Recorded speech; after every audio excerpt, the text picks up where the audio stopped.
This is a book for believers and for those who wish to benefit from the power of the mystical hymns and syllables written in the most ancient language of our world, Sanskrit.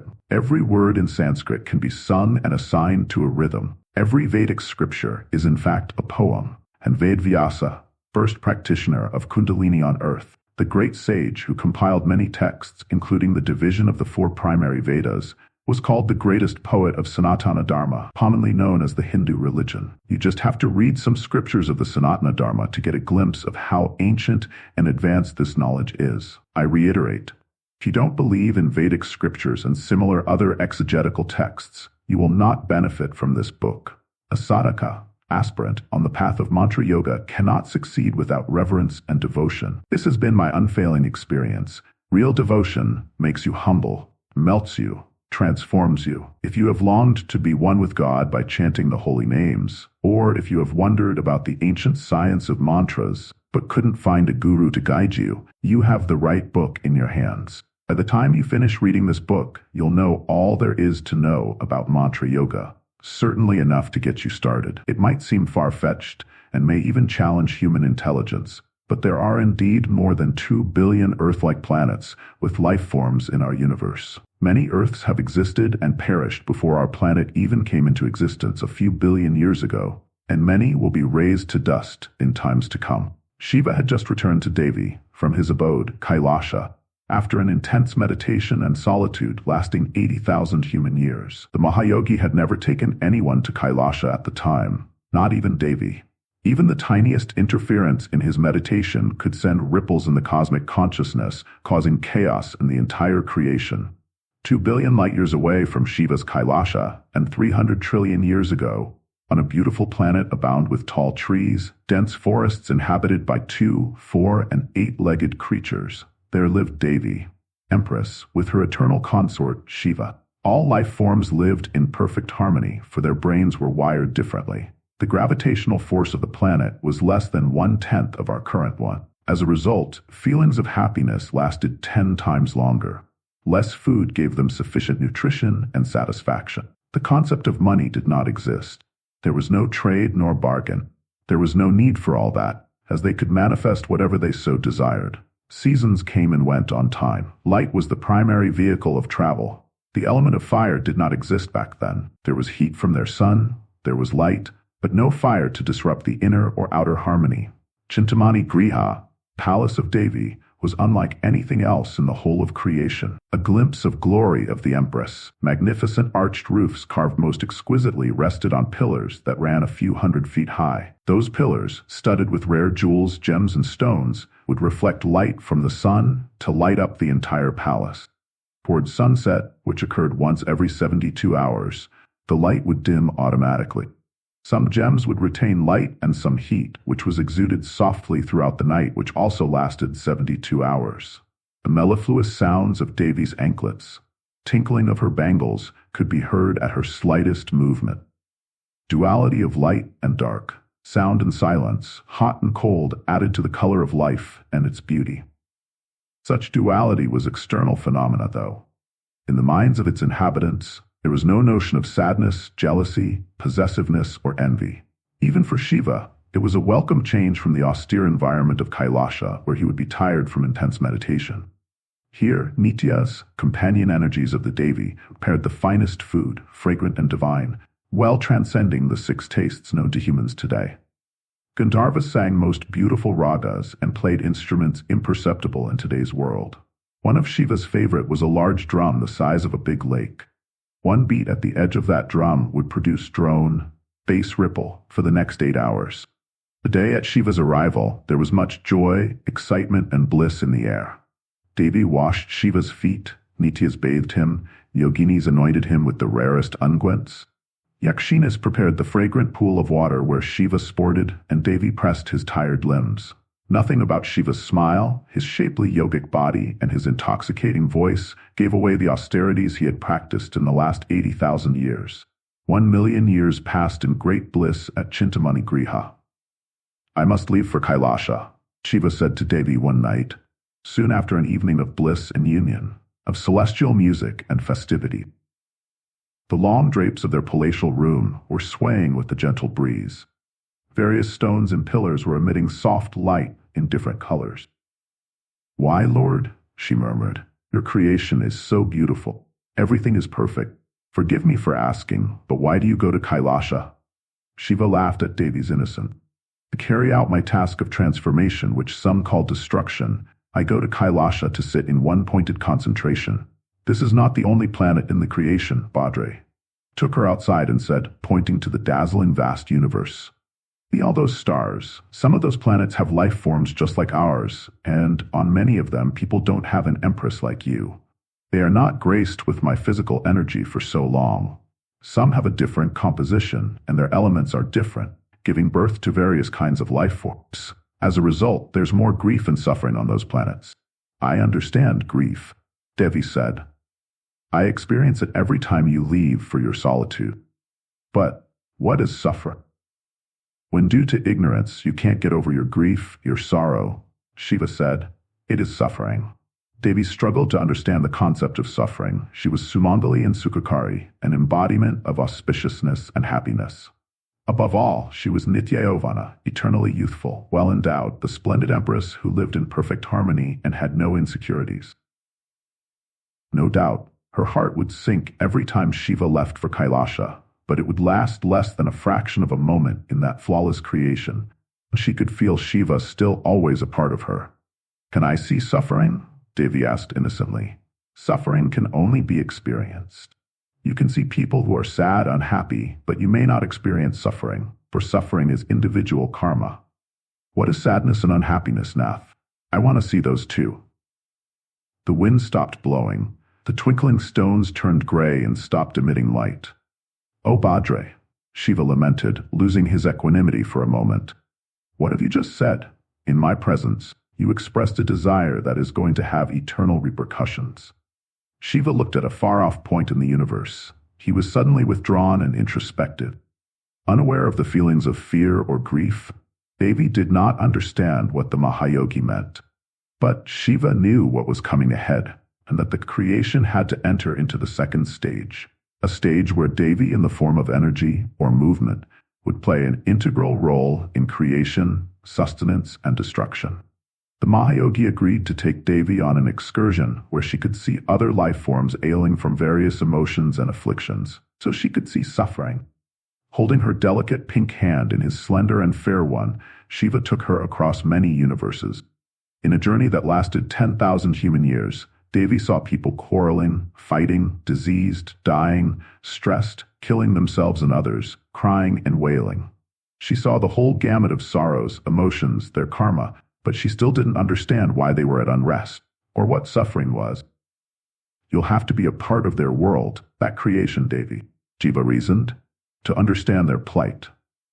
"I'm ready to do anything, Mahadev," she said, "or I wish to know why you have to spend time in solitude where there's no one to take care of you. You will be my witness at the time of my first act of complete annihilation, and subsequently be born to Daksha Prajapati in a creation that will be made up of 5 elements, to experience suffering, separation, and sadness," Shiva declared. Devi, still unbeknownst to the feeling of sadness or anxiety, didn't know what it meant. What she did know, though, was that Shiva never spoke carelessly, and that in due course it would all unfold. For the first time, 311 trillion years ago to be precise, he took his consort to Kailasha. 28 times more he would take her there. This was the first time ever. Shiva plunged in deep dhyana on Kailasha while Devi watched him patiently with contentment. She had not known the feelings of lack, discontent, or aggression. She did not miss the comforts of Chintamani Griha. The snowy mountains or the icy cave meant nothing. Like the blowing wind is not careworn about its destination, like rain that falls cares not where it lands, Devi just existed in the present moment. Moment by moment, 600,000 years passed, at the end of which Shiva rose from his seat. "The time has come, Varanan," he spoke somberly. Devi saw a slight but momentary smile on Shiva's pink lips. In his all-knowing long eyes she saw a blinding flash and then utter darkness before they returned to being normal. His forehead showed a hue of soft red. The sun dimmed as if shrunk, and in the middle of the day it became twilight. For the first time she experienced an unknown feeling in her heart. She could not express it, but it was anxiety, sort of paranoia. Of what, she knew not at this stage. I can't explain, Nath, she said, but I'm feeling something I've never felt before. Without answering, Shiva held her in his yogi's arms. Billions of new planets were birthed in that moment of embrace. Devi's anxiety didn't die down, though. You are about to see what no one has ever seen before, O Devi, he spoke solemnly. And you'll be the only one to see it every time, once every 11 trillion years that I do this. Till now, you've been my own creation. Now you'll merge in me. Bound by Dharma, henceforth, you'll be born separately and will have to win me back every time. Some elements will remanifest and some new will form in the new creation. I'll create the element of fire. You'll need it to end your life in a future incarnation. Many worlds will need it for sustenance. Devi felt a churning in her stomach. She broke out in sweat. Her heart raced. She had never experienced or known any of these emotions ever before. What is happening, Lord? She asked with trembling lips. It was fear she felt, but she knew not what it was. Shiva, the detached yogi, separated her from the embrace and touched Devi on her radiant forehead, granting her divine vision to behold his real form. The Mahakala undid his damaru tied to the trident. In 2 giant strides, he stood far away from Devi, 15 light years away. Devi felt as if Shiva was still close. Dimmy dimmy dum dum tadik dimmy dimmy tadik dum dum, he began playing his damaru at a slow tempo. With every strike, at a great distance, Devi would hear sounds of rumbling, roaring, and loud explosions. These were not the gurgling skies, thunders, or lightning, she knew. These explosions were crumbling planets like one kicks at a sandcastle. Before any of the life forms could take shelter, planets were shrinking and disappearing like bursting balloons. Shiva's body began to expand beyond proportions anyone could fathom. Countless planets went right into his growing form as he continued to grow. He became the universal body. Trillions of planets settled on his body like pollen in a valley of flowers. Devi trembled. She had no knowledge that her tapasvin Shiva was not just Maharada's, the greatest seed, the universe itself. The damaru was playing at a faster pace now. Many planets with all their life forms, oceans, rivers, and trees were being sucked right into him. He saw her own planet along with her palace, Nityas, Yoginis, and Yakshinis merging into Shiva. 1 million human years passed, and there was no end to Shiva's Vistara, expansion, or his Samhara, dissolution. Raising his right hand up in the air, vigorously playing damaru, he lifted his left leg. Shiva, the Nataraj, was performing his cosmic dance, Mahatandava. Devi found herself being pulled towards Shiva's gigantic form. She was no more than the size of a grain of sand in front of the Mount Everest. Before she knew it, she merged right into Shiva. From Shiva's body, she saw the dissolution of the entire universe that went on for 4 million years more. Shiva stayed in his form of Nataraja, the sovereign dancer, the universal body for ages. Over the next few million human years, countless planets released from his body like arrows from a bow, transformed new planets. Creation was taking place again. All this while, Devi lived in Shiva bearing witness to what all had transpired.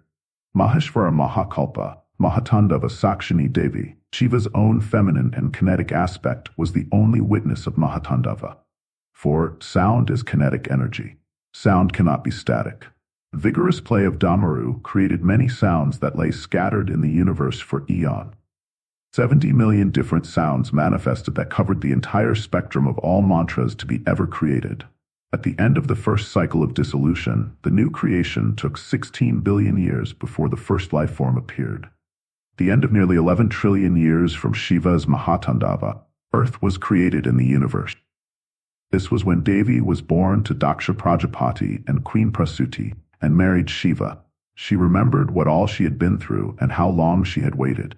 Born from the union of Daksha and Prasuti, made up of the 5 elements of earth, water, fire, air, and ether, Devi was now well aware of suffering, sadness, sorrow, and all the other emotions.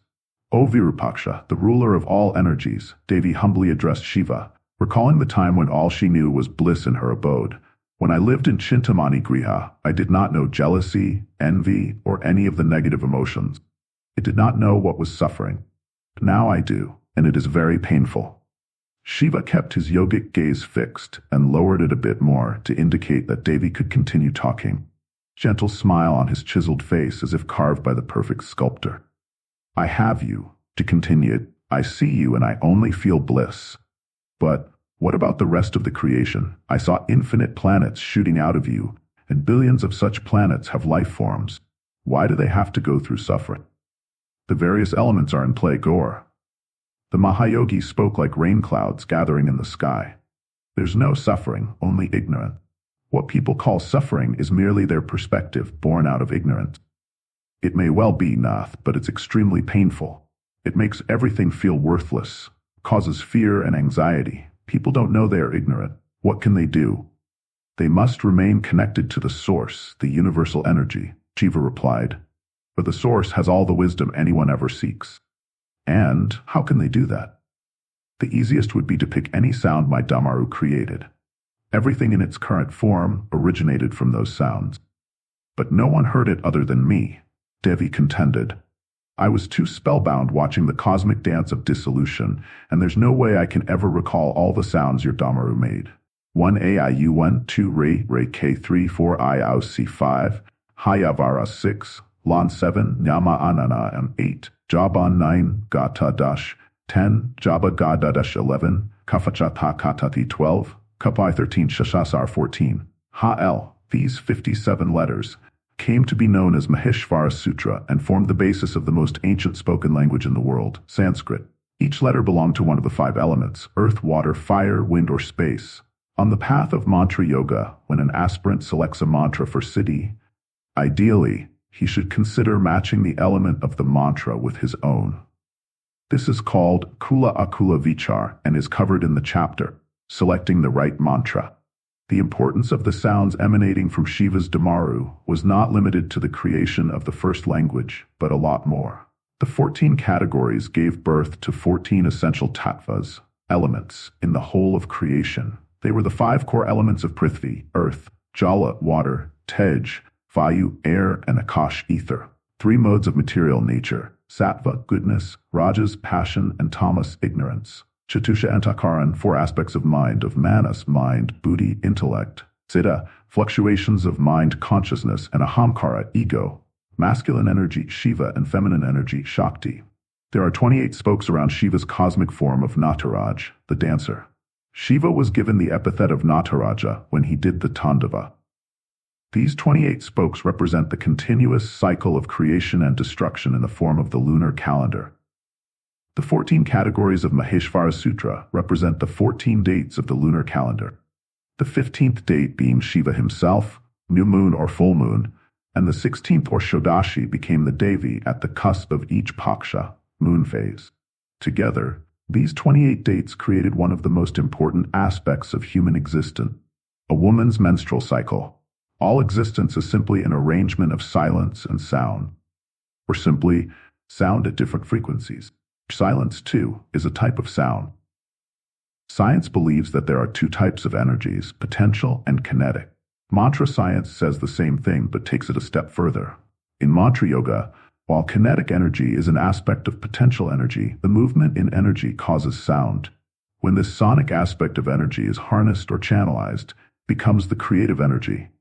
This potent creative energy can be used to aid creation, destruction, or sustenance of your world, dreams, goals, and desires.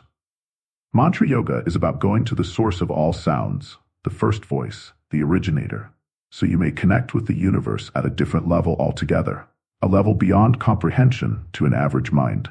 Vedas have called it Nada Brahman or Shabda Brahman, the highest, eternal, and only true reality of sound. I present it to you in its entirety based on my years and years of devoted practice.